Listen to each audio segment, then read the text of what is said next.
Shalom pemirsa, berjumpa kembali bersama saya dalam pembahasan buku Penatelayanan Motivasi Hati. Kita akan mempelajari bagaimana kehidupan dari seorang penatelayan Kristen. Sebagai orang Kristen, kita perlu mengakui kondisi berdosa kita sebelum kita melihat kebutuhan untuk berubah. Perubahan itu dapat datang jika Kristus bekerja di dalam masing-masing kita. Dan salah satu pernyataan karyanya di dalam kita dalam bidang penatelayanan.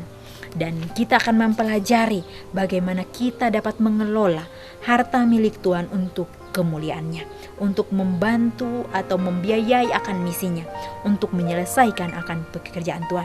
Sehingga saat kita mempelajari pelajaran ini, kita akan keluar sebagai penatelayan yang setia. Sebelum kita membahasakan pelajaran ini, saya mengundang saudara-saudara untuk berhenti sejenak dari setiap kegiatannya. Mari kita sama-sama berkumpul dan kita akan mempelajari bersama saat ini dalam judul Hubungan dengan Kristus. Cinta harta duniawi, bahkan oleh mereka yang tidak memiliki banyak, dapat menjadi rantai kuat yang mengikat jiwa kepada dunia ketimbang kepada Kristus. Bahkan jika kita tidak memiliki banyak dalam hal harta duniawi, keinginan yang bernafsu untuk mendapat materi dapat menjadi kutuk yang mengerikan jika tidak dibawa kepada kendali Tuhan sendiri, menuntut jiwa-jiwa jauh dari keselamatan. Setan tahu itu. Itulah sebabnya dia menggunakan cinta akan harta benda untuk menjerat sebanyak yang dia bisa jerat. Jadi sangat luar biasa pelajaran kita saat ini. Kita dibawa kembali bagaimana kita harus membangun hubungan kita dengan Kristus sendiri. Dikatakan cinta akan harta duniawi. Walaupun kita mengatakan, oh saya tidak memiliki harta duniawi, walaupun hanya sedikit, tapi bila mana fokus kita tidak kepada Kristus lagi, dan kita hanya fokus kepada keinginan yang bernafsu untuk mendapat akan materi,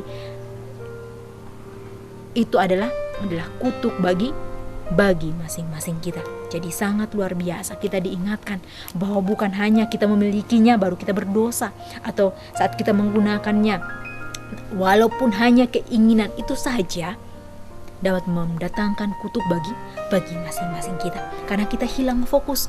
Kalau kita hanya fokus kepada keinginan nafsu untuk mendapat akan materi itu, walaupun hanya keinginan, tapi fokus kita sudah tidak kepada Kristus, maka itu akan menjauhkan kita. Jiwa kita akan dituntun jauh dari keselamatan yang Tuhan telah tawarkan bagi masing-masing kita. Dan setan juga tahu saat ini dia bekerja untuk menjerat masing-masing kita. Bagaimana dia dapat membuat orang untuk bukan menyembah kepadanya saja, hanya cinta kepada harta benda yang mereka miliki, hanya mementingkan akan diri mereka. Mereka sudah dalam jerat akan iblis sendiri. Oleh karena itu kita diingatkan untuk dapat terus membangun hubungan kita dengan Kristus sendiri. Apakah perlindungan kita satu-satunya? Pikirkanlah perkara-perkara yang di atas, bukan yang di bumi. Kolose 3 ayat 2. Bagaimana kita dapat melakukan apa yang Paulus katakan untuk kita lakukan? Kita dapat lihat di Mazmur 19 ayat 11 dikatakan, dalam hatiku aku menyimpan janjimu supaya aku jangan berdosa terhadap engkau. Bagaimana kita dapat memfokuskan pikiran kita, pandangan kita kepada Kristus, sehingga pikirkanlah perkara yang di atas. Bagaimana kita dapat merenungkan betapa mulianya kasih Tuhan itu. Saat kita melihat penebusan saja di dalam Alkitab, kita melihat dan membacanya, bila mana kita merenungkan itu akan membawa kita hari ke hari dapat dalam penyerahan, karena kita tidak mempunyai kekuatan apa-apa untuk menjalani akan kehidupan ini. Kita disadarkan bahwa kita butuh hubungan bersama dengan Kristus. Apakah ayat-ayat lain yang dapat Anda temukan yang berbicara tentang terhadap apa yang seharusnya kita pertahankan dalam pikiran kita, tetap fokus. Dikatakan di sini, biarlah kita dapat memfokuskan pikiran kita. Bagaimana caranya? Dan inilah mungkin pertanyaan yang mungkin saudara pertanyakan, dan mungkin saya sendiri mempertanyakan, bagaimana caranya saya dapat memfokuskan pandangan saya ini atau pikiran saya ini kepada Kristus. Karena yang sering kali kita lihat, apa yang langsung kita lihat, itulah yang akan menjadi pikiran dalam yang menjadi daya tarik untuk kita dapat pikirkan. Dan bagaimana caranya kita dapat mendapatkan kesanggupan untuk dapat mengalihkan setiap pikiran kita itu kepada jalannya Tuhan. Kita sebagai manusia, kita tidak mempunyai kesanggupan apa-apa. Oleh karena itu kita harus menyadari kebutuhan kita akan Kristus, kebutuhan untuk dapat dituntun oleh Kristus. Menyadari bahwa saya tidak mempunyai kesanggupan apa-apa. Hanya melalui tuntunannya saja saya dapat merenungkan akan perkara-perkara yang di atas. Inilah yang kita harus sadari dalam kehidupan kita. Seringkali kita tidak menyadari akan hal ini. Kita hanya, saya harus bertobat, saya harus berubah dari setiap pemikiran dan lain sebagainya. Tapi kita seringkali menggunakan akan kekuatan kita sendiri, sehingga itu tidak bertahan lama. Itu saat membawa kita kepada pemikiran tentang Kristus, tapi kita merasa bahwa itu adalah kekuatan kita dan kita sanggup untuk mengatasi semuanya. Di saat itulah kita akan jatuh. Oleh karena itu kita butuh akan kesadaran kita akan kebutuhan untuk Kristus dapat menuntun kita. Satu-satunya obat untuk keduniawian dalam bentuk apapun itu muncul adalah ketaatan yang terus-menerus kepada Kristus. Jadi kita perlu taat kepada Kristus. Kita perlu harus ambil komitmen kita untuk dapat dipersatukan dengan Kristus melalui hubungan kita, melalui doa, melalui pembelajaran kita tentang firman Tuhan, melalui tuntunannya. Bukan menggunakan kekuatan kita, tapi kita berserah sepenuhnya ke dalam tangan Tuhan. Karena satu-satunya obat adalah terus-menerus taat kepada Kristus.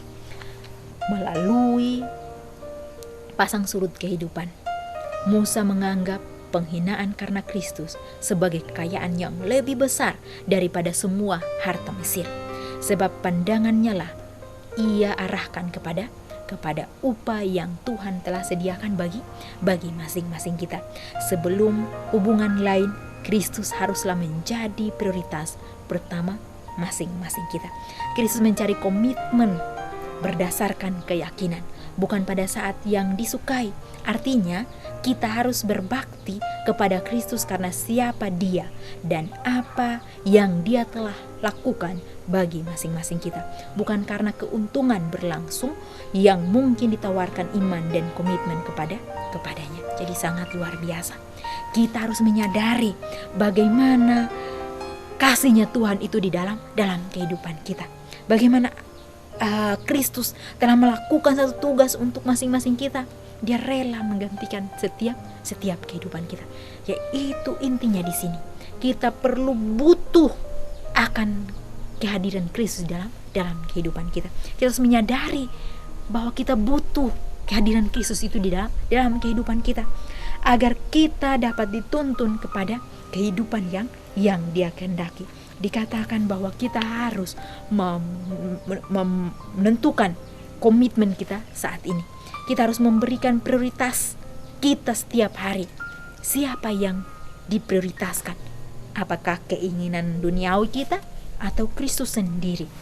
Kita prioritaskan kehadiran Kristus dalam kehidupan kita terlebih dahulu. Maka setiap apapun itu, Tuhan akan memberikan berkat-Nya yang melimpah di dalam kehidupan kita. Jadi jangan kita pikirkan terlebih dahulu harta duniawi yang akan membawa kita jauh daripada Tuhan. Tapi biarlah melalui penyerahan, Tuhan tidak pernah akan meninggalkan umat-umatnya. Tuhan ada di pihak masing-masing kita. Jika kita mau Dia bekerja sama, kita mau bekerja sama dengan Kristus. Dikatakan di sini, jangan kita mengambil satu alasan dikatakan kita harus berbakti kepada Kristus karena siapa Dia. Kita mengenal siapa Tuhan yang kita sembah. Kita mau berbakti kepadanya. Dan kita mau berbakti kepadanya karena Dia telah melakukan suatu yang luar biasa, yaitu pengampunan atau mengambil posisi masing-masing kita. Dia menjadi korban bagi masing-masing kita. Bukan karena keuntungan yang kita dapat, yang ditawarkan oleh iman dan komitmen kepadanya. Hidup kita disembunyikan di dalam Kristus dan rencananya menjadi rencana kita. Komitmen sejati adalah meletakkan tangan kita untuk membajak tanpa menoleh ke belakang. Ketika kita membuat komitmen seperti itu, Yesus mengangkat kita kepada potensi penuh kita.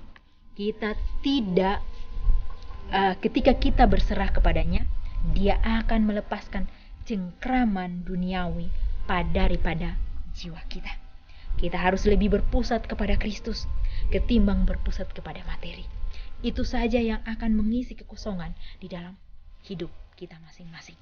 Seringkali kita melihat orang yang mempunyai segala-galanya. Mereka melihat bagaimana memiliki kekosongan di dalam kehidupan mereka, sehingga mereka meninggalkan setiap apa yang mereka punya dan mulai mencari kekosongan itu. Dan inilah yang dunia tawarkan. Bagaimana kita dapat memiliki segalanya, tapi kita masih tidak merasa cukup dalam kehidupan kita. Kita merasa sesuatu yang hilang dari kehidupan kita. Tapi kalau kita berjalan bersama dengan Kristus, pusat kita kepada Kristus, maka Dia akan mengisi akan kekosongan itu. Sehingga kita dapat hidup melalui hubungan yang erat bersama dengan Kristus. Dikatakan di sini, Yesus mengangkat kita dari potensi kita yang sepenuhnya. Dan Dia mau kita melalui berserah kepadanya. Dia akan menuntun kehidupan kita kepada kehidupan yang Dia kehendaki. Pikirkanlah waktu Anda mendapat harta milik, sesuatu yang Anda sangat inginkan. Berapa lamalah sukacita dan kepuasan berlangsung sebelum itu memudar, dan akan Anda segera akan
di dunia ini akan menjadi bagian masing-masing kita.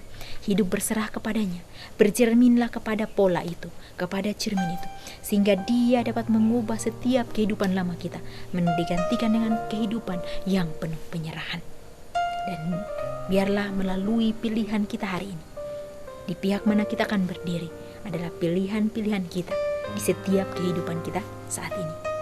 Gunakanlah kesempatan yang ada dan biarlah kita dapat terus berkomitmen untuk terus memandang kepadanya.